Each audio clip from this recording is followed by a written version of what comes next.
Alright guys, so I am returning to you and we arrived to the one of the most important attractions of Nuremberg, which is Weißgerbergasse Street. German language is really hard for me, it's really difficult, it's hard to read it for me, so I think it's like Weißgerbergasse, something like that, but still it's quite visible on the map. And this street is called the most beautiful street in whole Nuremberg. And why is it called the most beautiful street? Because you look at that architecture and just feel so great. Because honestly, from my perspective, it's really satisfying.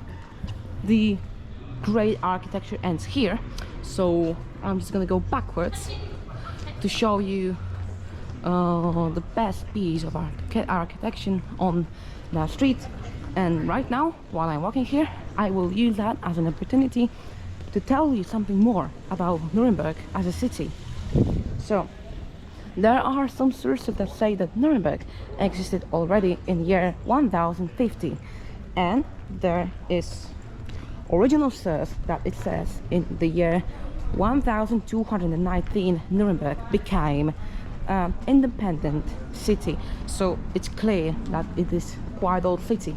And then Nuremberg had a really big financial problems at the beginning of the 19th century, which caused Nuremberg to bankrupt. And right at the beginning of the 19th century, so the time Nuremberg bankrupted, Napoleon Bonaparte decided to make it a part of the Kingdom of Bavaria. But this change for Nuremberg, that this city lost its independence, was actually really good for them. This city became really popular in whole Germany. For example, in the year 1835, here at Nuremberg, there was first train track in Germany. And later, I'm going to tell you in what year. In year 1871, Nuremberg regained its independence. It was completely destroyed later in the World War II. 90% of that beautiful city was destroyed, but fortunately the people were able to build it back. And right now it's one of the most beautiful cities in Germany, where over 500,000 people live. And for me as a traveler, it's such a great thing to be here. It's such a pleasure to be here. And that's the end of this remarkable street.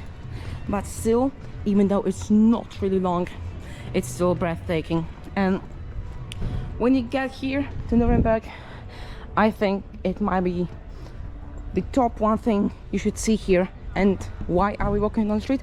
First, it's attraction, and second of all, while we walk here, we're gonna get to the beautiful fountain, which is gonna be a few hundred meters in front of us. So right now, for that part, that's it for me, and I will see you next to this beautiful fountain. Alright guys, so right now we arrived at the beautiful fountain.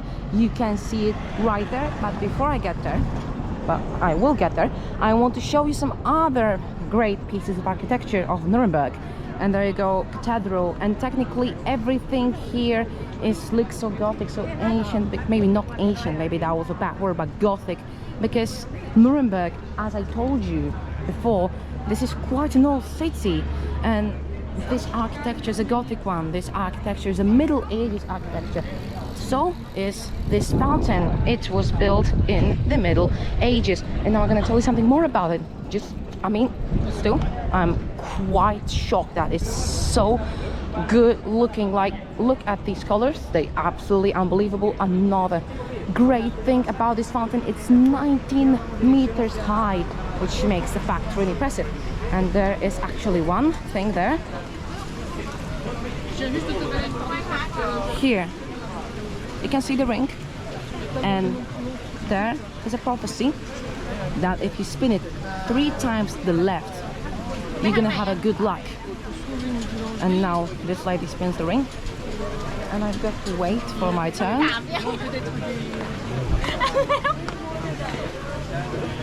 Oh, I think there's the line, so my dad will take the camera right now, and I will wait for my turn.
So I follow an instruction, and now all I have to do is hope for good luck.